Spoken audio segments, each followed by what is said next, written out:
Hi folks, welcome back to the Tabletop's Edge. Today we are continuing with our combined Days of Decision World in Flames campaign game by picking up with the start of the March-April 1936 turn. Now last time out, not a lot happened on the maps, and if I'm honest, that's going to be the case today with this turn and likely for the rest of 1936 as well. And the main reason for that is that the major powers simply are not anywhere close to being prepared for the outbreak of war. Of course, that hasn't stopped the Italians from getting themselves involved in a war here in Ethiopia. Now they have just a single hex remaining to take. That's the capital, Addis Ababa. However, the nasty terrain there and the general weakness of the Italian troops in the theater could make that more difficult than one would think. Could also be very costly for the Italians, which is something they really want to avoid because of the major powers. They're probably the one that is least able to sustain heavy losses, and to get off to a bad start here in 1936 is just going to put them that much further behind everyone else once things get going in the late 30s and early 40s. Now, since not much is going to be happening on map aside from probably just a few naval reinforcements appearing here and there, maybe some minor redeployment of forces. That means most of the action we're going to see this year is going to be political, where the various major powers are going to be trying to best position themselves for the eventual outbreak of conflict. However, when the political phase ends early, like it did last turn with a low die roll, that means, unfortunately, that you don't get to see a lot of the political action happening either. So hopefully today we can avoid that and get deeper into the political phase, giving more of the nations an opportunity to engage in some political options and allow you to see really what's involved there. Now, last time out, we did see that Germany reoccupied the Rhineland. Italy was able to sign an economic agreement with Romania, securing an oil resource for herself. And the Commonwealth tried to sign a treaty with France, but the political phase ended before the French had an opportunity to respond. So ultimately, that was a failure for the Commonwealth. So we'll see today if they decide to continue to pursue that, if they have an opportunity to make that treaty happen or not, or if maybe the French have some other ideas or priorities this time. So with that out of the way, let's go ahead and dive right into the political phase. The first thing we have to do in each game is determine the political initiative order for this turn. And that is done by each major power secretly bidding a number of money that they will spend to secure their order in the initiative order. Now, we did not see this in turn one because you never bid on the first turn of the game. The order is set by the scenario setup. Now, what you see here is we have Germany in the first position here, which is lower than everyone else. So when we talk about having a low political initiative, that's good because it means you're going earlier in the order. What's going to happen is each of the major powers is going to bid a certain amount of money, and then that is going to be modified by the bid modifier you see in the box here next to their current position. That's going to range anywhere from +4 to 0. So you can see that Days of Decision is a system that rewards the countries that currently have the political initiative with momentum. By giving them a larger modifier to their final bid, it allows them to either bid more efficiently or more cost effectively, enabling them to get a higher total bid by spending less money, or it gives them a better chance to sustain their position at or near the front of the political order with the bonus. For instance, if the Soviet Union wished to top Germany, the Soviet Union is going to have to overcome this 2-point modifier difference in whatever she bids. Now, there is a second modifier to the bid amount. We're going to take the money that each major power bids plus the bid modifier for initiative position, and if a major power did not have an opportunity to play a political option the previous turn after having bid money to do so, they will receive a modifier equal to their current political effectiveness, which range anywhere from 1 for China up to 5 for Germany. Now, you can see with the last card markers located next to the Commonwealth here, you'll recall last turn, only Germany, Italy, and the Commonwealth got to play any political options, which means from France on down, these are all going to receive an additional positive DRM to their bid total based on their political effectiveness here. And that's going to be factored into determining the order. Now, whichever country has the highest total bid amount is going to go in the first position here. Second highest goes in the second position, and so on. Now, the catch is that if a nation does not bid, and you are never forced to bid for a political initiative, any country that does not bid, or effectively bid 0, is going to be placed below or behind all of the powers that did bid something, regardless of the final total modified bid. And you could have an instance where somebody could bid 0, and if they were in a high position previously and for some reason did not get an opportunity to play a political option and also received their political effectiveness as a bonus, they could end up with a total that is conceivably higher than a country that currently bid this turn but is down at the bottom here without very many high DRMs. So in that case, you simply take the non-bidder and place him below all of those countries that have bid. And then the non-bidding countries will be sorted by their final total to determine the actual order for this turn. Then we're going to place one of the last card markers next to the major power that is the last major power, or the major power with the highest political initiative that actually bid, signifying that if the political phase hasn't ended before it reaches that major power, that once that major power selects their political options, the political phase will end. In other words, if you choose not to bid for initiative here, you will not be able to attempt to play any political options. So you have to pay to play, as it were, when it comes to the politics in days of decision. So let's talk a little bit about what each major power has decided to bid and why. Now, when it comes to bidding, we're going to have an idea of how much money each of the major powers has to work with. So we're looking at the money track here.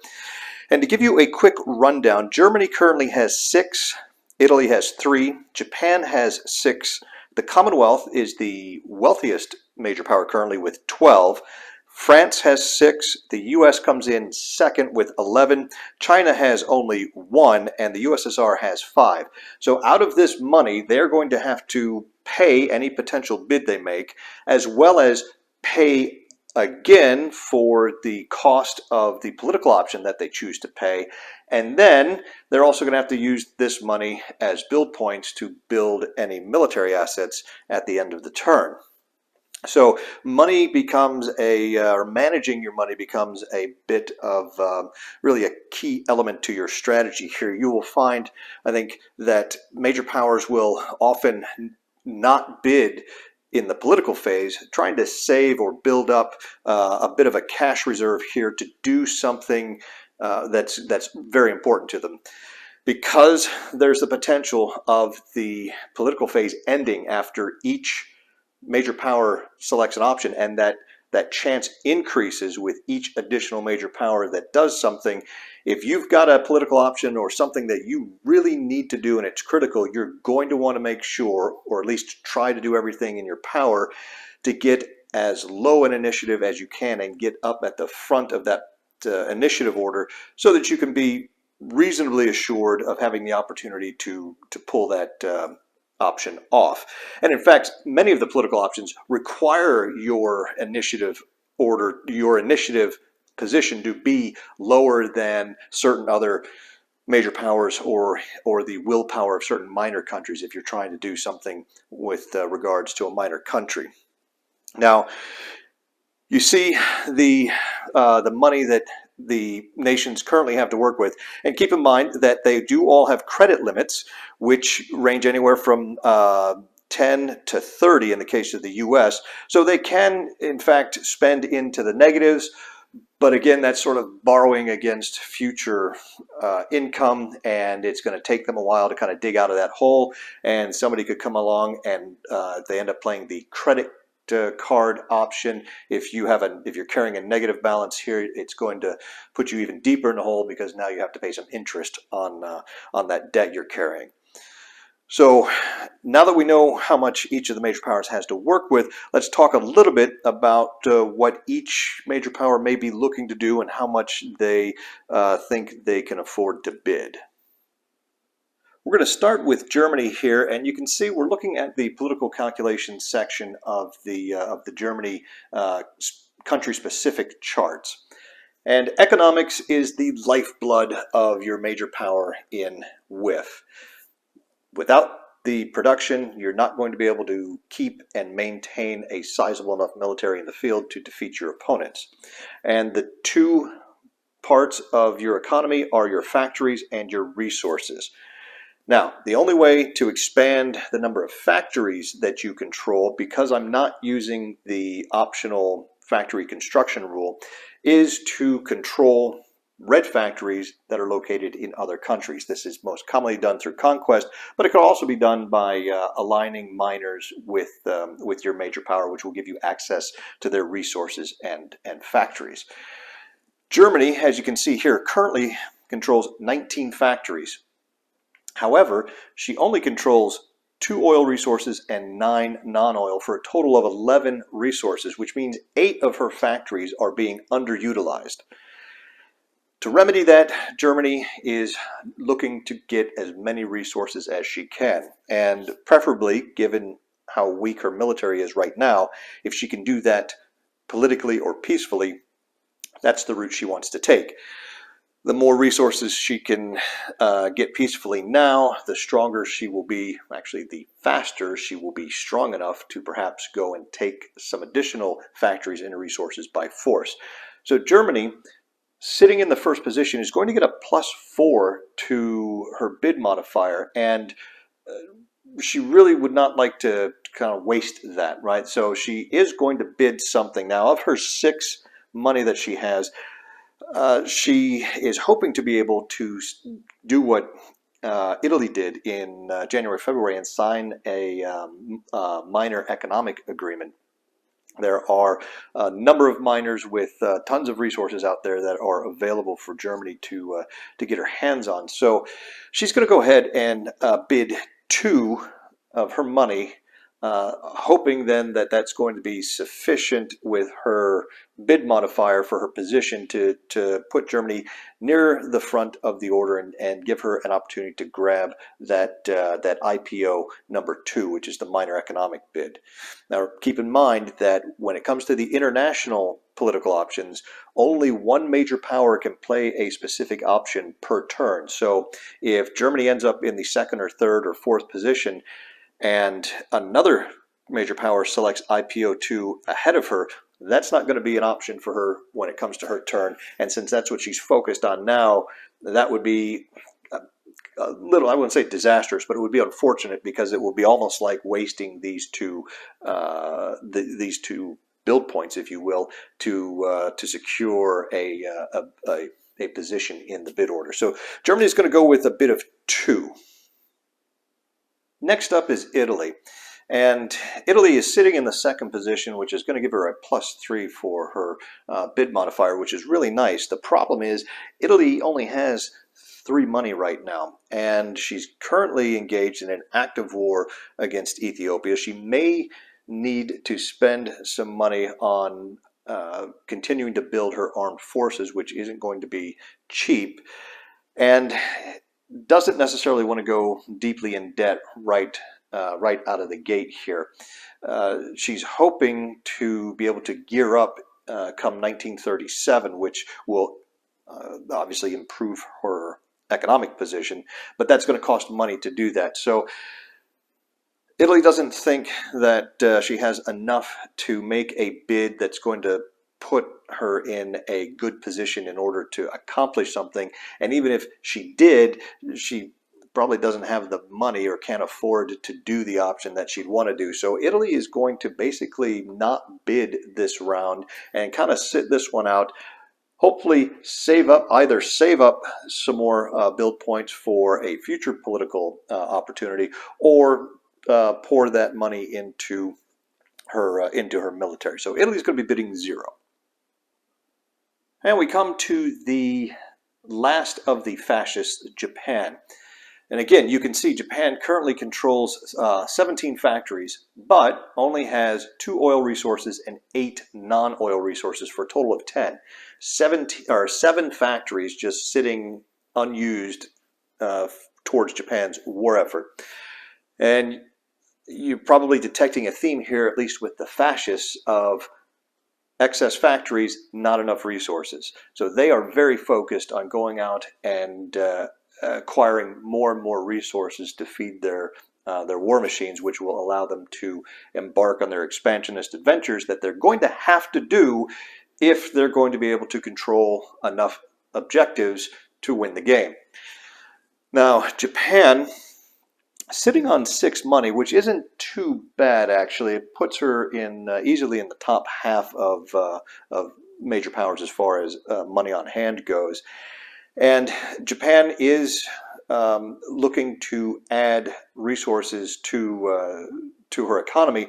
Now, Germany is looking to do the same, so it's entirely possible that Germany beats Japan to the punch here, and then Japan would not be able to do the minor economic agreement. However, Japan has a Japan-specific option that she could do, which would allow her to control a resource, through another way. So Japan is going to go ahead and bid for money, most of her on-hand cash, in order to get a hopefully a high enough, or rather a low enough position in the political order to enable her to pull off either a minor economic agreement or the Japanese specific, allowing her to add a resource to her economy.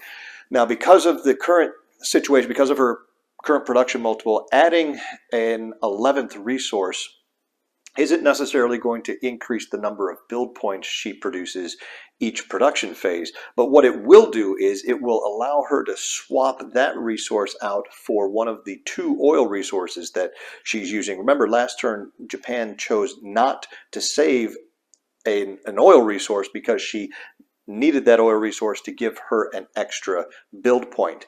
Now, if she can bring in one more resource, whether it's oil or non-oil, that will allow her to maintain the same level of production she had last turn, but now she'll be able to spare one of the oils and save that. And Japan, being a naval power, is going to be very dependent on oil if any major war should happen to break out. So Japan is going to be bidding a whopping 4 for political initiative. And with the fascists out of the way, let's take a look at the Democrats. And we're going to start off with the Commonwealth. Now, the Commonwealth is relatively rich, with 12 money sitting in the bank.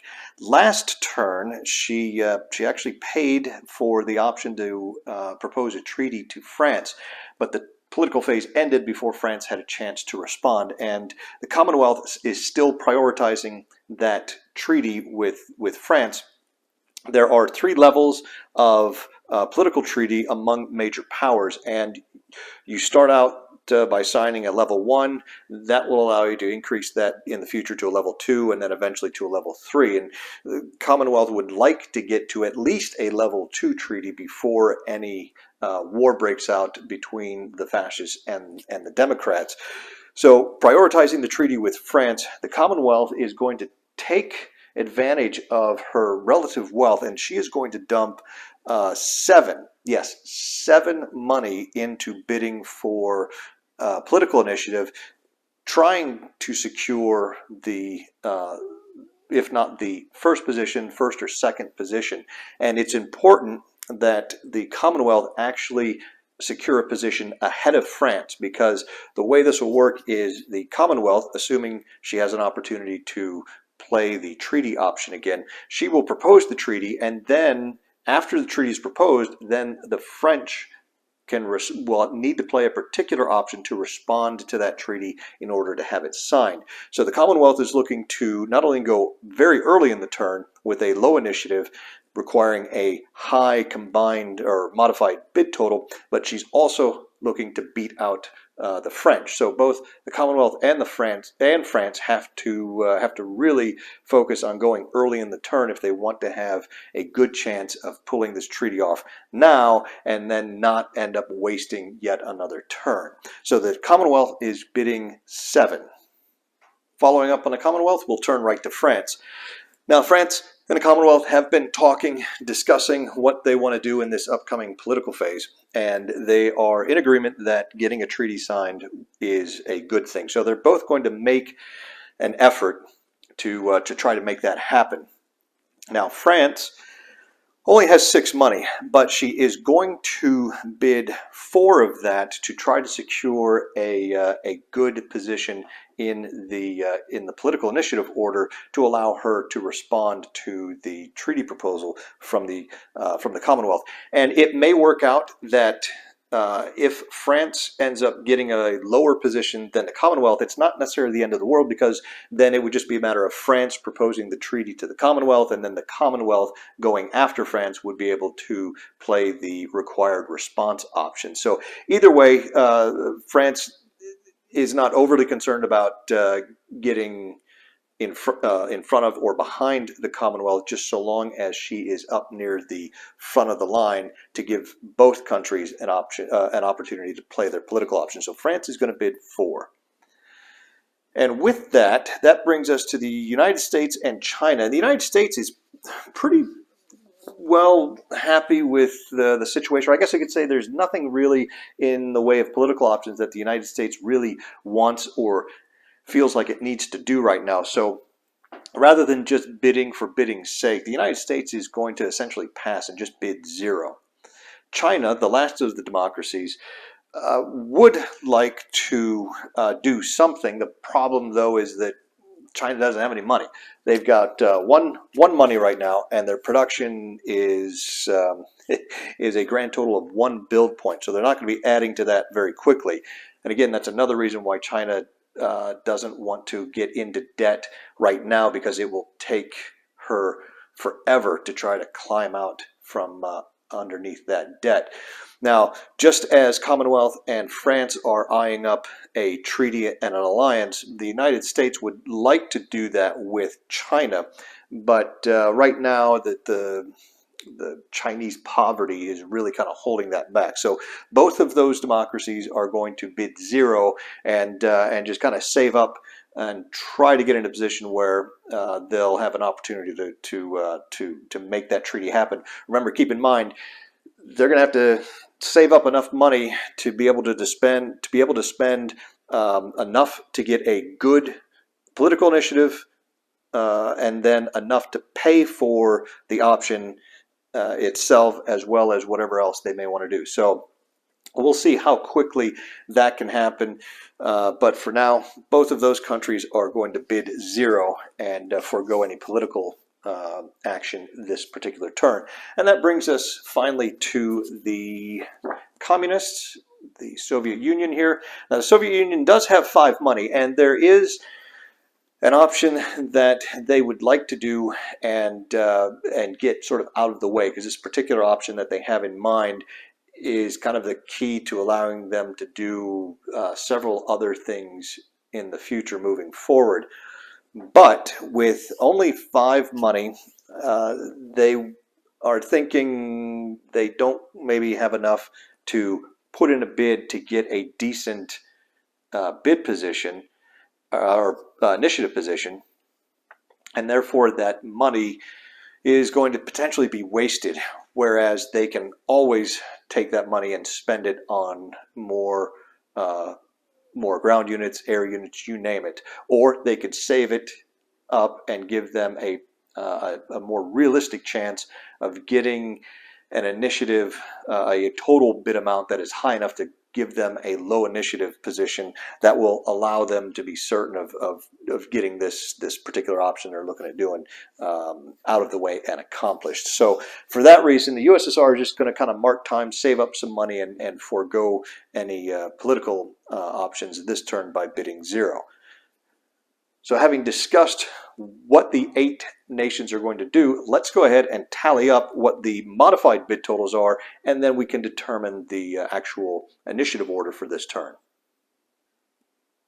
All right, in determining the modified bid order, recall Germany bid 2. She's going to add 4 to that for her position from last turn for a total modified bid of 6. Italy bid 0, but she's still going to get +3 for a total of 3. Japan bid 4. She's going to get +1 from her position. She's also going to get another +2 for her political effectiveness here because she did not have an opportunity last turn to do an option. That's going to give Japan a total modified bid of 7. The Commonwealth bid 7. They're going to get +3 for their position last turn for a total of 10. France, you can see they bid 4. They're going to get 2 for their initiative position last turn, and then they're going to get 3 more for their political effectiveness, again for not being able to play a bid last time. That's going to give them a total of 9. And then finally we have the US, which bid 0. They're going to get 1 here, and they're going to get 2 for their political effectiveness for a grand total of 3. China bid 0. They're going to get 0 here, and they're going to get 1 here for a grand total of 1. And then finally, the USSR bid 0. They're going to get +2 here, and they're going to get another 2 there for a total of 4. So in descending order, the highest total is 10 with the Commonwealth. So the Commonwealth is going to move into the first position in March, April, followed by France with 9. That's going to put her in second. Then Japan comes along with a total of 7 for third place. And then we have, after 7, we have Germany dropping all the way down to 4th position here with 6 total. Now the remaining 4 major powers did not bid, which means I'm going to place the first last card marker here next to the first position, and then we're going to place the second one down here next to Germany, indicating that after these 4 major powers go, the political phase, if it has not ended prior to that, will end, and the bottom 4 will not be able to select any political options. In 5th place, however, is the USSR with a total modified bid of 4. Then we have Italy and the United States are tied at 3 each. And you resolve a tie by determining who has the higher political effectiveness. In this case, you can see Italy has a political effectiveness of 3 versus the United States 2. So Italy's going to slide into 6th, and then the United States will take 7th. And of course, that brings up China staying in 8th position with a grand total of 1. So now we have the political initiative order set, and we can then begin to start playing various political options. Now, before we actually get to the play of the political options, a couple of things to do. We recorded the major powers paying for their bids, so you can see the adjusted totals here. Commonwealth has dropped to 5, along with the Soviet Union. Germany's got 4, Italy's at 3, France and Japan are at 2, and the United States is at 11, and China at 1. Next, we determine the weather for the turn, so we will make our weather roll here. The last impulse's weather was a 4, which indicates a +1 to this die roll for March-April's weather. The roll is a 6, becomes a 7. March-April, it's going to be rain in North Temperate and Arctic, but fair in Mediterranean, North Monsoon, and South Temperate, with rain in South Monsoon. So I'll go ahead and mark those, and now we are ready for the Commonwealth to play their political options. All right, so we start off with the Commonwealth choosing to play their political option. They only bid to play 1 option. Now you can play up to 2 political options each turn, but when you do that, your bid that you put in is actually divided in 2. So in other words, the Commonwealth ended up with a bid total of 10. If she were going to try to play 2 political options, she would have had to designate that during the bid segment, and the total bid of 10 would then be divided by 2, so her final bid would actually only be a 5. And then rather being in first place here, she would have been in 4th place behind Germany. So you have to be careful if you're going to try to do 2 political options in the single turn. It can be very helpful sometimes, but I've found that you do really kind of run a risk when you try to do 2 options in a single turn, because again, this is a perfect example. The Commonwealth, being in the first position, is definitely going to get to play this option. If she were in the 4th position, she wouldn't be able to play the option because France would have gone ahead of her, and the turn very well may have ended before it even reached the Commonwealth, and she wouldn't have been able to play any options. So just something to keep in mind in the future. I tend to be a little more conservative when it comes to 1 political option versus 2 political options. But if I've got the resources and I can really lay out a big bid, then and the situation is appropriate, then sure, I'll go ahead and try and pull off 2 political options in a turn. But for the most part, you'll see me just kind of staying more with just 1 political option and making sure, or at least doing as much as I can to make sure that that political option does actually come off in that particular turn. So with that said, the one option that the Commonwealth is going to select is Commonwealth option number 3, treaty. She's going to propose a level 1 treaty to France. There are 3 steps to every political option, as you recall. First thing we're going to have to do is pay for it. Well, you can see here the cost of this option is 4 money, but that's if successful. So rather than pay for it now, we're going to have to wait until France successfully or not plays her political option to respond to this. So when France, presuming France does successfully respond to the treaty and it gets signed, at that point we will then pay 4 from the Commonwealth. Second step is to apply the minor country effects. And you can see here where it says if successful, we're going to apply the treaty chart plus these specific country modifiers. And again, we're going to have to hold off and wait and see if France is able to do her end of the treaty. And if so, that will be successful, and I will go ahead and implement the minor country effects here. And then the third step is to record the U.S. entry effects. And again, 1936 we're in, so it's going to be +4 in addition to the treaty chart. Again, if successful. So all of this is sort of on hold until we see what France is able to do. And of course, the final step in any political option resolution is to implement the effects.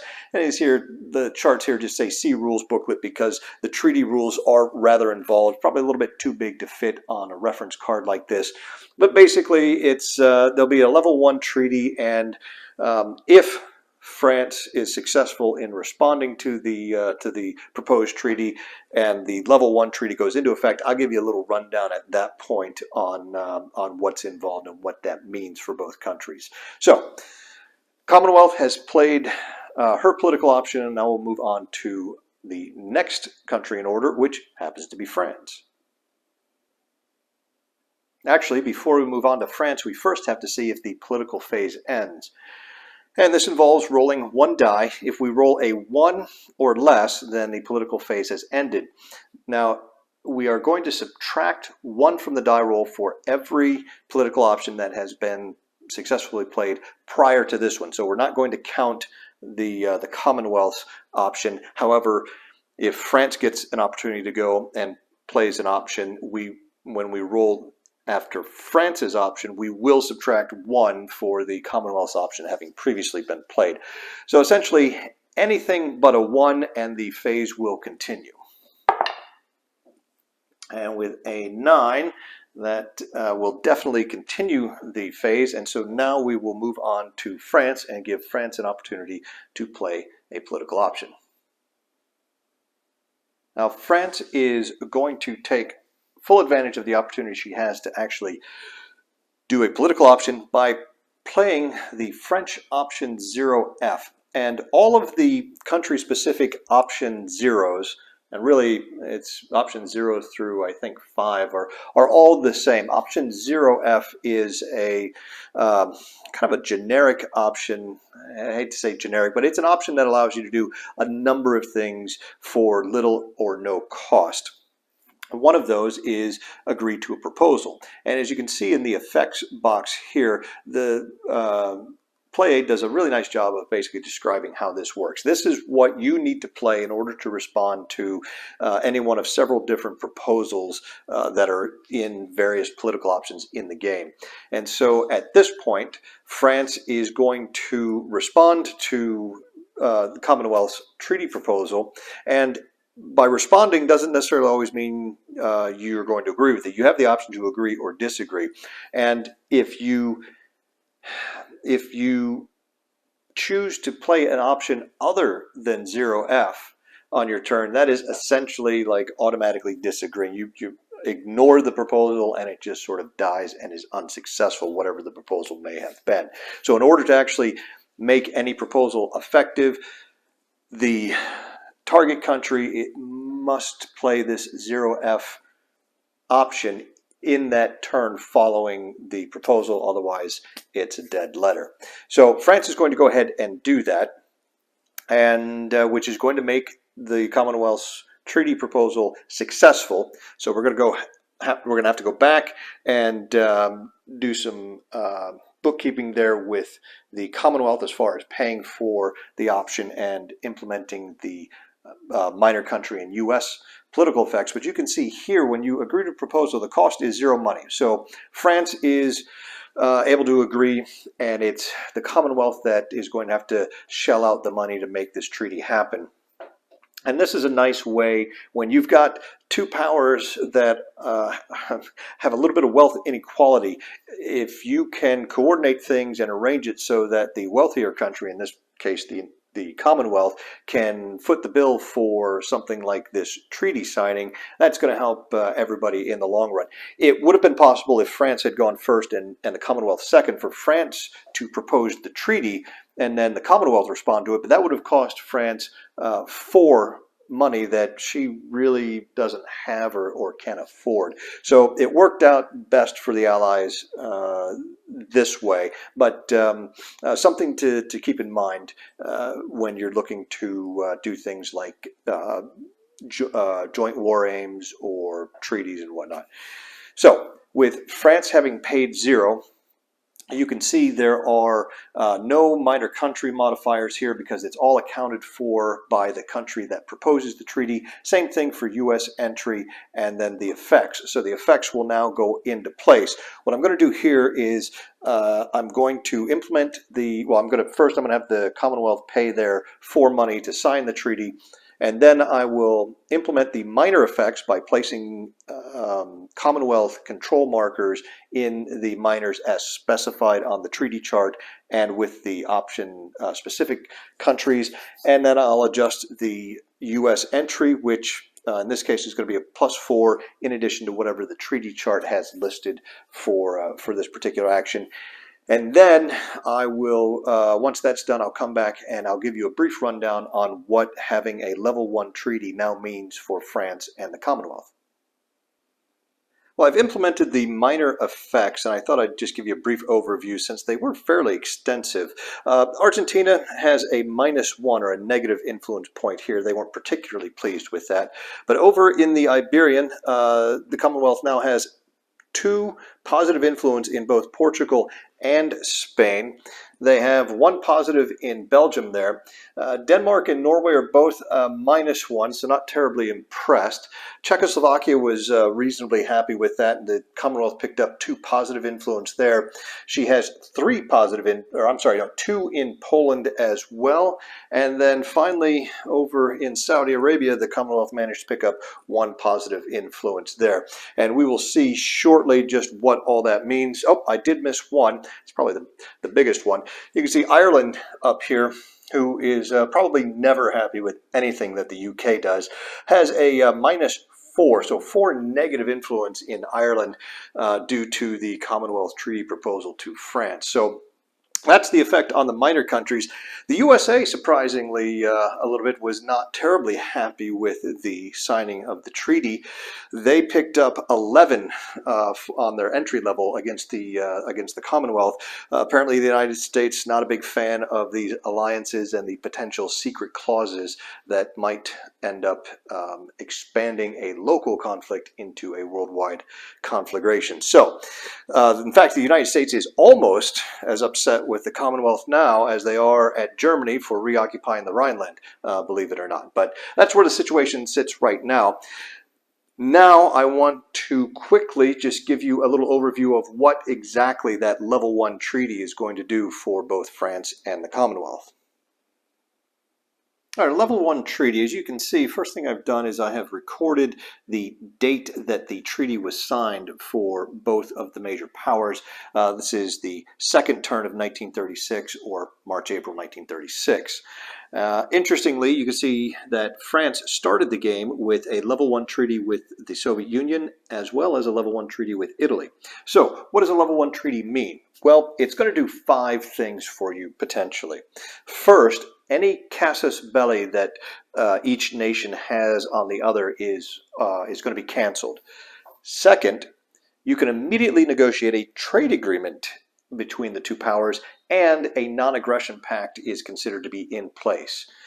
Now, in this instance, France currently has no oil resources that she controls or has access to.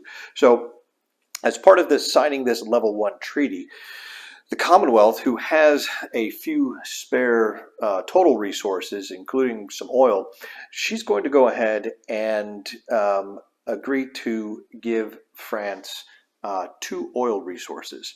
So each turn, the Commonwealth will be sending 2 of the oil resources she controls to France, at least for the time being. Again, these trade agreements are able to be renegotiated down the road some, but right now the Commonwealth isn't able to use the oil, or rather doesn't need to use the oil in her production, and can only save a single oil resource since she's neutral. So France, on the other hand, is short of resources, period.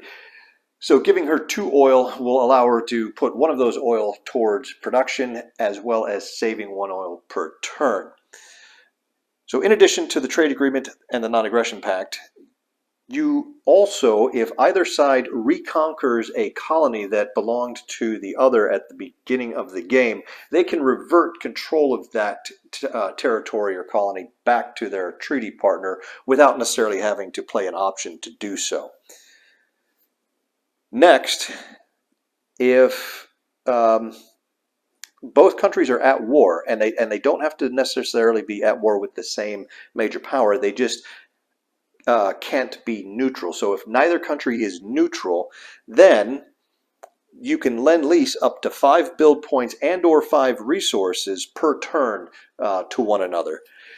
And then finally, your units can enter the other major powers, minor countries, territories, colonies, and any hexes that they have conquered, so long as you meet the foreign troop commitment.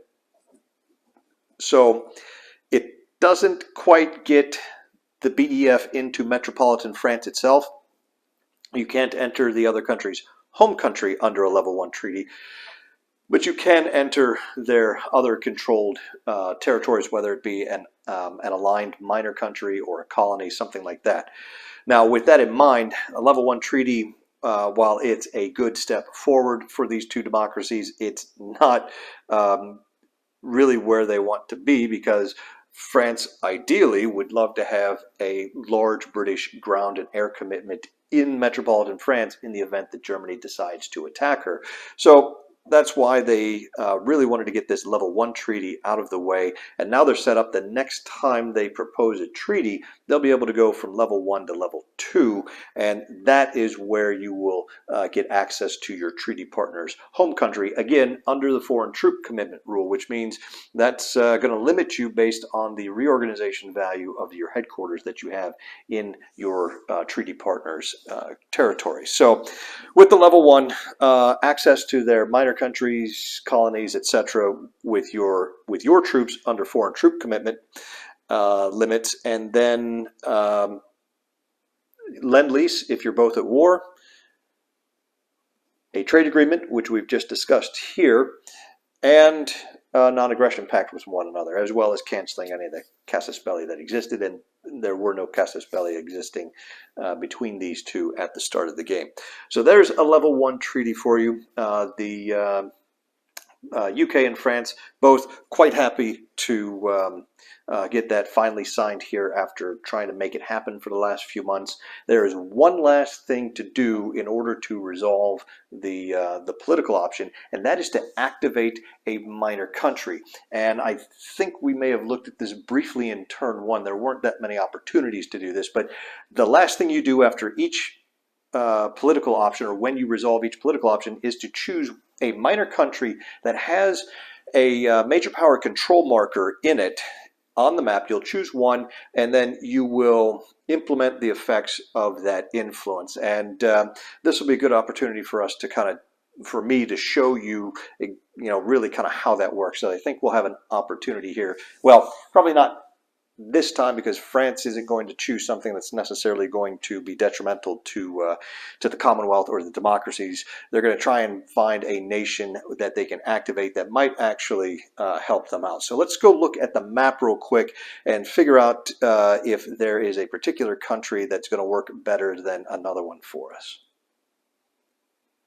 Now, when we talk about activating a minor country in this context, we're going to pick a minor country that has at least one major power control marker in it, and then we're going to remove all of the major power control markers. So if we were to choose Czechoslovakia, for instance, we would take both the German +1 and the Commonwealth +2 markers, and that influence is going to be spent to move the minor country marker on the political display chart either closer to one of the major powers or away from it. The object being to get the minor power actually stacked in the hex with you, which will allow you to control that minor power or minor country and do a number of things with that. So the key that we're looking for is preferably activating a country that has a high positive influence for either the country in question or one of its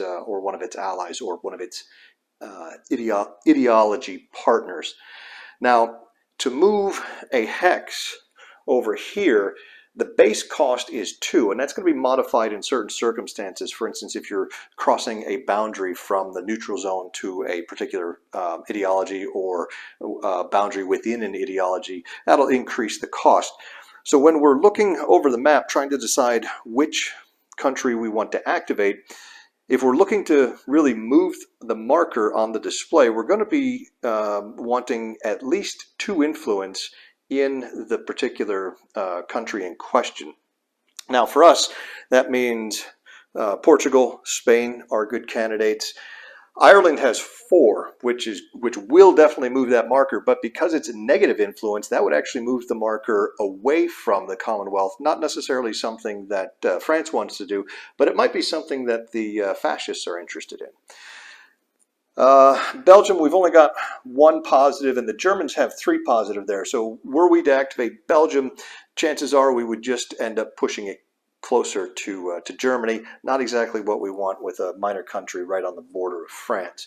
We've got 2 in Czechoslovakia and 2 in Poland. Again, those are 2 good options as well. And I think what we might do is let's go ahead and activate.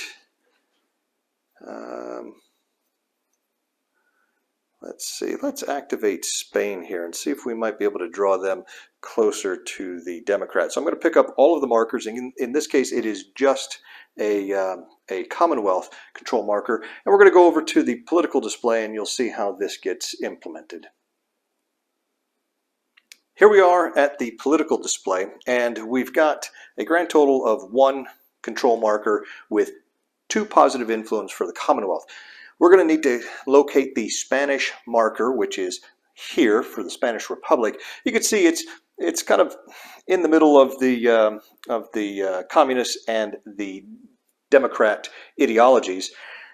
If we had multiple major power markers, the activating major power gets to decide the order in which those markers are resolved, and that can have some effect on where the marker ends up. Hopefully we'll run into that situation down the road, where you can see how the order of resolution matters. But in this case, we have just the one Commonwealth marker, so this will be pretty easy to resolve. We're going to take we basically have two movement points, if you will, for the Spanish Republic marker. And because it's positive, those two movement points are going to be spent moving the marker closer to the Commonwealth marker, which is located here in the free market faction of the Democrat ideology. And we've said each hex is a base cost of 2 to move. Now that could be increased if you're plus by +1 if you're crossing a boundary, like we said earlier. Also, if the major power is in another ideology and it's moving towards you, that's going to increase the movement cost by 1. If the major power happens to be in your ideology, it's going to subtract 1. And if you're at war with the minor country, that's going to increase the cost by 1. If you're moving away from major powers that are at war with the minor country, that's also going to reduce it by 1. So in our case, really none of the modifiers are going to apply. So with the 2 points, that's going to move us 1 hex closer to the Commonwealth. I know that doesn't seem terribly impressive, and with only 2 influence, that's not a lot of influence, but it is a small step, perhaps, in the right direction. And for the Democrats, getting control of Spain, or at least getting Spain sort of on their side, if you will, is something that they see some value in, or at least keeping Spain out of the hands of the fascists or the communists. If Spain were to end up allied with, say, Germany or Italy, and those fascists subsequently went to war with France, that would create an entire new front that the French and her allies would have to worry about. So mission accomplished right now for the Democrats, and the last thing we need to do is roll to see if the political phase ends or if the Japanese will have an opportunity to do one of their political options. Now again, to determine whether or not the political phase ends, I'm going to roll 1d10. If the result is 1 or less, the phase ends. And we are subtracting 1 for each previously played option. So in this case, we are subtracting 1 for the Commonwealth's option that was played. So a 2 or less on the die will result in the end of the political phase. And somewhat surprisingly, we rolled a 1, which -1 is 0. That is certainly less than the number required, and therefore the political phase has ended. So we've had 2 what I would consider to be fairly short political phases.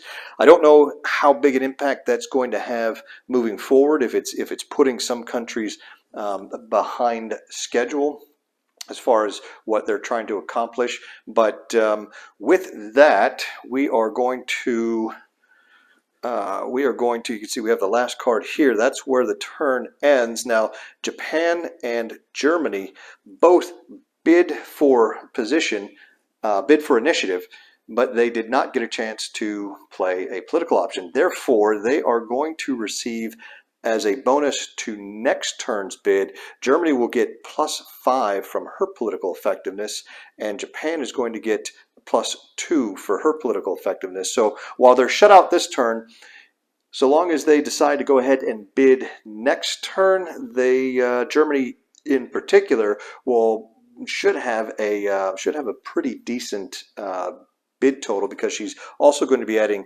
+2 for her position, and Japan is adding +3. So whatever they bid, they're looking at a +7 in the case of Germany, so she'll have at least an 8 if she bids just 1, and Japan will have a 6 if she bids at least 1. So a little disappointing for the fascists this turn. Now, with the political phase basically wrapped up, we move into the regular WiFCE phase, and this is going to start with the reinforcements. While we're here, this won't take very long. You can see here we are in March, April, and there are simply a grand total of 3 reinforcements. They are all ships and they're all face down, which means they're going to be going into their respective construction pools. The Americans get the heavy cruiser Vincennes, as well as the aircraft carrier Yorktown. And the French, it looks like they're getting a light cruiser, the Georges Leguet, and they are all going right up here in the construction pool. So that's it for the reinforcements. Now we roll for the WiFCE initiative.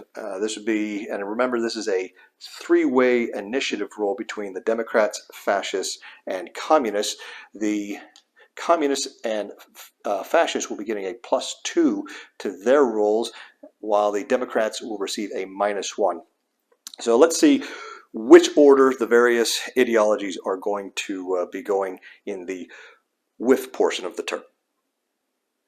All right, I'm going to roll here. We're going to have the red die will be the not the Axis, the Fascist, and the green die will be the Democrats. We're going to add 2 to the red die, subtract 1 from the green die. 2 to the red die gives the Fascists an 8, and the Democracies have a 3. And now rolling for the Communists, we'll also add 2 to that, is a 9, 4, and 11. So we're going to start off with the Communists, then the Fascists, and then finally the Democrats. Well, if you recall earlier when I said not a lot is going to be happening on the maps this turn or the next several turns, here we are. As far as the Communists go, they received no reinforcements. The world situation, the map state has really not changed at all since last turn, so there's nothing they need to move, there's nothing they're interested in doing, and therefore the first communist impulse is done, and we are on to the Democrats. Now the Democrats, it's largely the same situation. One thing that did change, though, is the trade agreement between France and the Commonwealth, where the Commonwealth is providing 2 oil to France. France needs to establish a convoy pipeline to some to both of those Commonwealth oil resources. The problem is she doesn't have any convoy points that are available right now. So what's more than likely is she'll be receiving the Burmese oil resource from the Commonwealth, and I'll have to see which other one is most likely to be given to France. But it's a bit of a moot point at this juncture because France simply doesn't have the convoy points to do that. She is in the process of building some convoy points and expanding her merchant marine, but until that happens, she's not going to get access to those 2 oil resources. And the Commonwealth likewise does not have access to those oil resources, whether they get transported or not to France, because of the agreement. So once you sign the trade agreement and commit those resources to your partner, they are gone as far as you're concerned. So with that, again, I don't think they really received any reinforcements. Well, they didn't. The only reinforcements that the Democrats received were the 3 ships that went into the construction pool. So nothing on map. And again, the situation really hasn't changed other than the need for France to establish that convoy pipeline. So the Democrats' first impulse is likewise done. There's really nothing that China needs or wants to do at this point. She knows the Japanese are coming sooner rather than later, but there doesn't appear to be anything, at least in the immediate short term, that she has to worry about as far as that's concerned. And the United States is just blissfully happy over in the Western Hemisphere by themselves. So that is going to move us on to the fascist first impulse. And here we will see something actually happen. Well, you know, I actually did that out of order. It should have been the communists with the first impulse and then the fascist. But since the Democrats aren't doing anything, it's not going to have any impact. So we're technically still in the second impulse. It is the fascists' first impulse. Really, we're in box 3 because with the weather, the impulse markers advancing 2 boxes between each impulse. Now, the Italians are at war in Ethiopia. They would like to wrap this up as quickly as possible. The problem is they don't really have the army, well, not just in theater, but on map in order to do that. So let's step through this in a little more orderly fashion. The Italians are choosing a combined impulse because they're not at war with another major power. They're kind of restricted to that combined impulse. They have no port attacks, neither do the Germans or the Japanese. In fact, the Germans are going to do pretty much exactly what the Soviets did and the democracies and just kind of sit there. There's really nothing that they even need to move. The Japanese do have some... they have an infantry division that I think they're going to ship out of Japan over into Manchuria to continue their buildup for their future planned attack on China. But no port attacks, no naval air missions for anybody, naval movement, and really that's just sailing the Japanese transport out into the China Sea carrying the infantry division, and that's going to complete the naval movement for the Axis. There's no naval combat, there's no strategic bombardment, which brings us to ground strike missions. That is going to turn our attention here to Ethiopia. Last turn, the Italians attempted to ground strike the defenders with their 75mm artillery, and they're going to do so again. They need a 2 or less against each unit in order to turn them face down. Now, it would be incredibly helpful to the Italians if they could invert Haile Selassie there, but they would be happy if they could get either one of them. So let's see if the ground strikes succeed this turn. All right, I'm just going to roll both units at once since I have 2 dice here. The red die will be the top die targeting Selassie, and the green die will be the bottom defensive unit. And we're looking for a 2 on either die.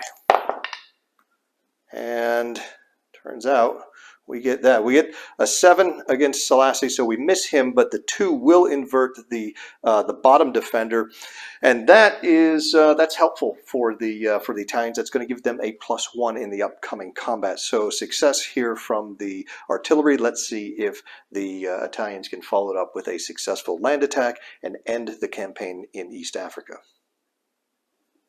That is going to complete the ground strike phase. So we're moving on to the rail movement where there is none. Land movement, also no land movement nor any air transport. That brings us to the debarked land units at sea phase. And you can see the Japanese here do have that one division that they're going to land here at Port Arthur. And let me just double check. It is North Temperate. The weather there in North Temperate is rain, so the movement costs are doubled. That's going to make him flip when he moves ashore. There are no invasions, no paradrops. That brings us to land combat, which is going to take us back to Ethiopia. Here we see the results of the earlier ground strike. The Italian artillery unit is flipped face down, having fired, and it was successful in striking the militia unit here on the bottom of the Ethiopian stack. Now the Italians are going to attack with both of these hexes, all of the units eligible, which means not the artillery. The defenders have a strength of 4, but that is going to be doubled to 8 because of the mountain terrain. The Italians have 8 attacking factors in this hex and 7 in Badoglio's hex.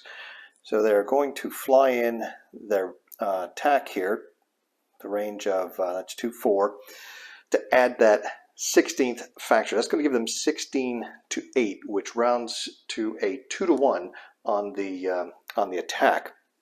Now, we could commit Badoglio here, and you know what, I think we are going to do that because this may not really matter in the end, but by committing Badoglio to offensive support, that really sort of forces the Ethiopians to commit Selassie to defensive support. Otherwise, the Italians would get another +1 in addition to the +1 for the face down unit. Now, Badoglio has a reorg value of 2, from which we're going to subtract the reorg value of the defensive HQ, which is 1. That leaves us a net +1 for the Italians.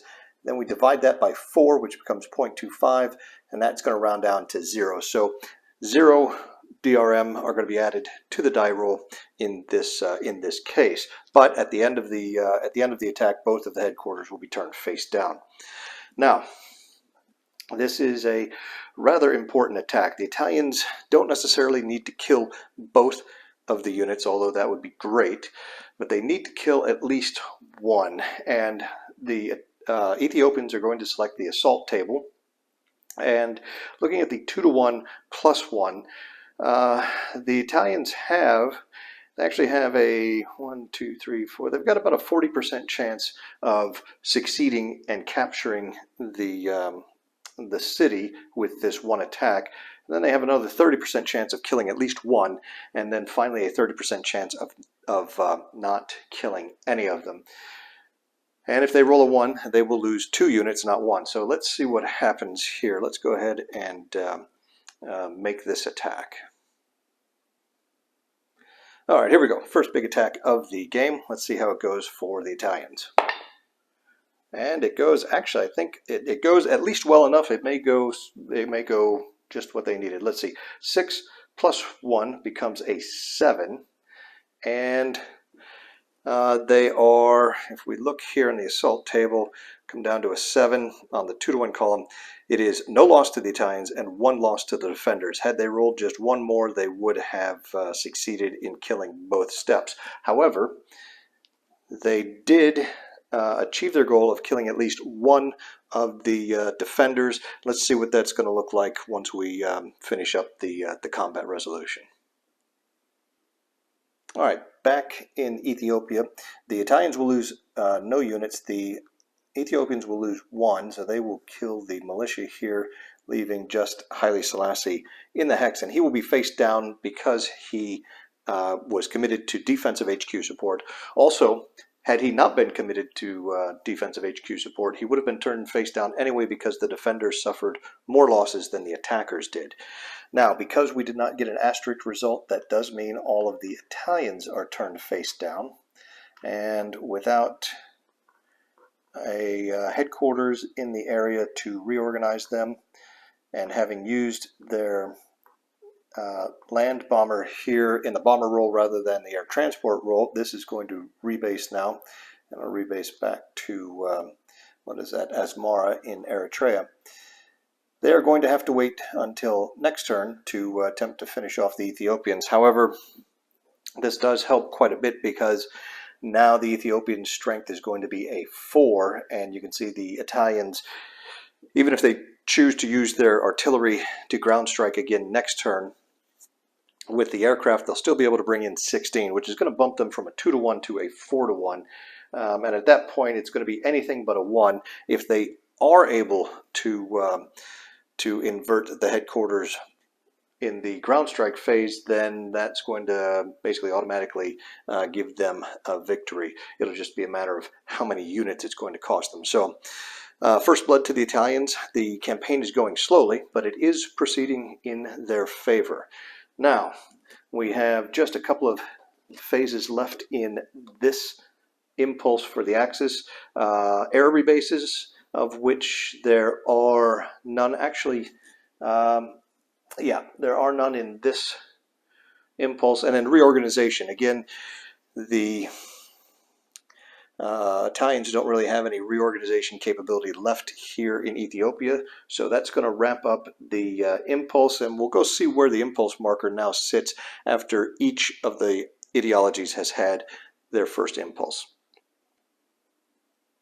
Right, we see the impulse marker sits here. This is after the communists did their impulse. This is the Axis impulse. It's going to move up 2, and now it's going to be the democracy's impulse. And as we looked at before, since I did them a little out of order. They're not really doing anything. That's going to pass it along to the communists again. But first we need to roll weather, and the weather last time was a 7, which indicates no modifiers to the die roll. And we roll another 7, which means the impulse marker will move up 2 after each of the impulses, and the weather remains the same. It's going to be rain in Arctic and North Temperate, fair in the Med and North Monsoon, and then rain in South Monsoon and fair in South Temperate. And we would start off with the communists, who again really have nothing to do, no need to move anything, so it's as close to a pass as you can get. You can see there's still no chance to end the turn, so it's going to slide up here to the 9 box, and that brings us back to the fascist. There are actually 2 little things, one thing the Italians want to do, one thing the Japanese are going to do, so we'll head back to the board and take care of those. There's not much beyond some land movement, or a land move for the Italians, and then an air rebase for the Japanese. So we're going to skip through all of the port attack, naval mission, naval movement, all that good stuff. And we're going to go right up to land movement, which is the first phase where something is going to happen. Now the Italians brought in some reinforcements last turn in the form of this mech corps. So it's going to slide into the mountains here. Of course, that's going to exceed its movement points available, so it will turn face down, but that should not be a problem. And then for the air rebase, we're going to go over to Japan.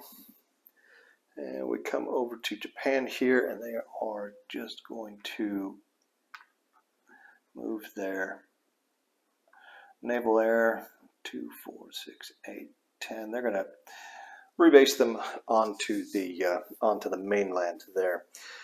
That's going to do it for the fascists. The end of turn roll is a 0. Since nobody passed on the fascist side, we can't roll a 0, which means it's going to go over to the democracies. Again, they have nothing really they want or really can do. So we are going to see our first end of turn roll. All right, at the end of the axis impulse, it's going to move up 2 and flip over to the Allied side. The Allies, again, have nothing to do, so we can see the end of turn die roll is a 1. So on a 1, the democracies will end the turn. They roll an 8, so it does continue. So let's go ahead and roll for weather. Again, there's no modifier to this die roll, and it is a 1. Now, a 1 is generally not very good weather, but since pretty much everything has been done that's going to be done this turn, it may not be that big a deal for anyone. The weather, it gets real nasty. It's going to be blizzard in Arctic and North Temperate, snow in the Med, rain in North Monsoon, storm in South Monsoon and South Temperate. The impulse marker is going to go up 3 boxes, and we're going to have a +2 to the next weather die roll. So chances are weather in May, June is going to be excellent, at least for the start of the turn. I'm going to go ahead and update the weather markers there, and then we'll come back. There's really nothing left to do on the maps themselves, so it'll probably just be a matter of seeing when and where this turn ends. So we'll pick up with the end of turn stage once I figure out how many more impulses we go and find out who had the last impulse. Well, that did not take very long at all. The communists actually ended the turn in the very next impulse, right after their 3rd impulse, and because of that, they were able to get 1 impulse more than the other 2 ideologies. So the Democrats were able to slide to the right 1 box. The fascists could not slide to the right, so the communists slid down 1 to the left. So coming up on this next turn, the communists will have a +1 to the initiative, the fascists will have a +2, and the democracies will have no modifier. Now, we don't have any partisans U.S. entry to worry about, so return to base and reorganization. Basically, the Japanese transport that was here in the China Sea returned to Fukuoka again, and then over here in Ethiopia, you can see all of the units of both sides we're able to turn back up and reorganize. And that's going to bring us to production. So with production, we'll figure out how much money everybody will have to spend, and then I'll run through and give you a little update on what each of the powers decided to go ahead and do with that money. Now, production from last turn is largely unchanged. There are a couple of small changes, but we'll start off by looking at the Soviets. They're going to end up with 3 build points, and they are saving another oil resource. Now, for the fascists, Germany actually is producing 6, which is going to give her, if I can find it here, there it is, going to give her a total of 10, and Germany also was able to save 1 oil. And again, that increase was due to the reoccupation of the Rhineland, boosting her factories and resources. Italy is going to produce all of 2. Now, she is very desperate for resources, and a gear up would help her as well. Both Italy and Japan have the first shot at gearing up in the game, but not until 1937. So it's going to be a few more turns yet before we see the Italians or the Japanese really kind of increase their production. Speaking of the Japanese, they are going to produce 3, which will put them up here with the Italians with a total of 5 to spend. And if we look at the democracies, the Commonwealth is producing 5, which bring her up to 6. And then France is producing 2. Now, even though they signed the trade agreement with the Commonwealth this turn as part of the alliance that was signed, they don't have the convoy points in place to take advantage of those resources that are being sent to her from the Commonwealth. So it's going to be another few turns probably until the French are able to establish the convoy pipeline that's going to be required to bring those resources in and help increase her production. USA is going to build 3 as well, or produce 3 as well, and then finally China is going to produce 1, giving her a grand total of 2. Now, out of the amounts you see here, the United States currently has 14, Germany has 10, Soviets at 8, Commonwealth with 6, Italy and Japan at 5, France at 4, and China behind everybody here with just a mere 2. I'll take a look at the production for each of the countries and let you know what they ended up building, if anything, and then that will pretty much wrap up the March-April turn and this episode today, and then we'll pick up with May-June next time. So let me go ahead and get the production taken care of and let you know how that turned out. Well, aircraft carriers seem to be rather in vogue for the fascist powers this turn. Both Germany and Italy laid down the keels of an aircraft carrier, and not to be outdone, Japan began construction of 2 aircraft carriers. Those are, in fact, the last 2 aircraft carriers that are in her force pool currently. Now, in addition to the aircraft carrier Germany also continued the expansion of the Luftwaffe by training another pilot. That's going to give her 2 pilots in training on the Circle, and she does currently have 2 air units sitting in the reserve pool. So she's got the aircraft ready and waiting once those pilots finish up. Now, they're not very good aircraft, but again, this is just the beginning, if you will, here in 1936, and I think you can expect to see Germany continuing with a steady progression of pilot training moving forward. For the communists, the Soviet Union decided not to build any units. They're going to hold on to all 8 of the rubles that they currently have. And the reason for that is that there is a political option that Stalin really wants to try to play. And as we have seen so far in these first 2 turns, the political phase has ended very early, very quickly. And in order to ensure that the Soviet Union has an opportunity to get that political option executed, they're anticipating a rather large bid this next turn in May-June to give them a low enough initiative position to where they can get that done. And that political option is going to open up a number of things for the Soviet Union down the road and throughout the game. So nothing for the Soviet Union this turn. That turns us to the democracies. China, with its 2 yuan, is going to hold on to those 2 yuan. They're only getting 1 per turn, so you're not going to see China building much of anything at this pace for the foreseeable future.